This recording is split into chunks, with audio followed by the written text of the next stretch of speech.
First of all, you're absolutely right in what you've said. All of the religions at their foundation are inherently spiritual and inherently based on the concept of spirit and interconnectedness. In terms of being spiritual in the West without being bounded by religion, that was what I had just explained, because what I just said has no connection whatsoever to any particular religion. What I would ask you, and I'm not saying to answer me here, but just a question to let it sort of percolate inside you and see what might flower from it in the minutes and hours and days and weeks and months inside you, is, why am I pushing religion away? Anything in our life that we push away rather than simply avoid is a wonderful signal to us that there's something there to be investigated. I think the way that religions are preached and practiced in much of the world tragically tend to be much more about form than content. And so for those of us who are committed to content, not form, absolutely there's an issue with many of them.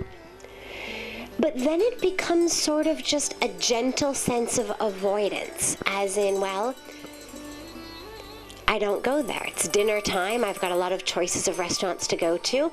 I choose one, or I don't choose any. I eat at home. But I'm not actively pushing away Chinese food, or Indian food, or Italian food, or all restaurants. I'm just making a choice that personally in my life I prefer to eat oatmeal at home than go to a restaurant. And what I would ask you is, the strength of the pushing of religion. And again, don't answer me here. Let the seed be within you.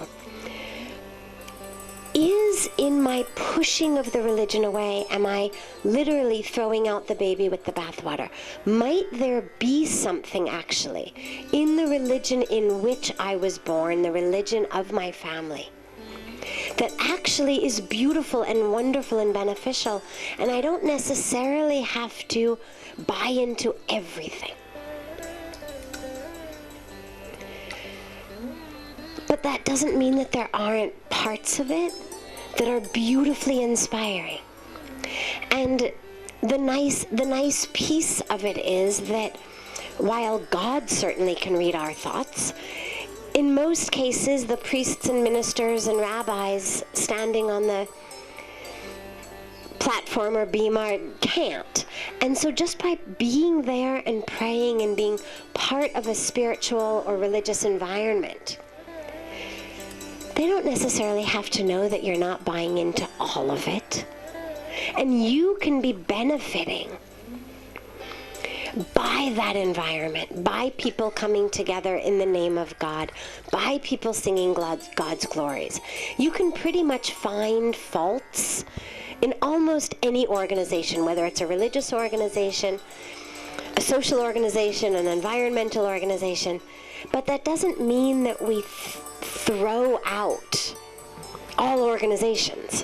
What it means is, as we move through the world, we take what benefits us, what inspires us, what touches us, what uplifts us, and we don't get bogged down in the stuff that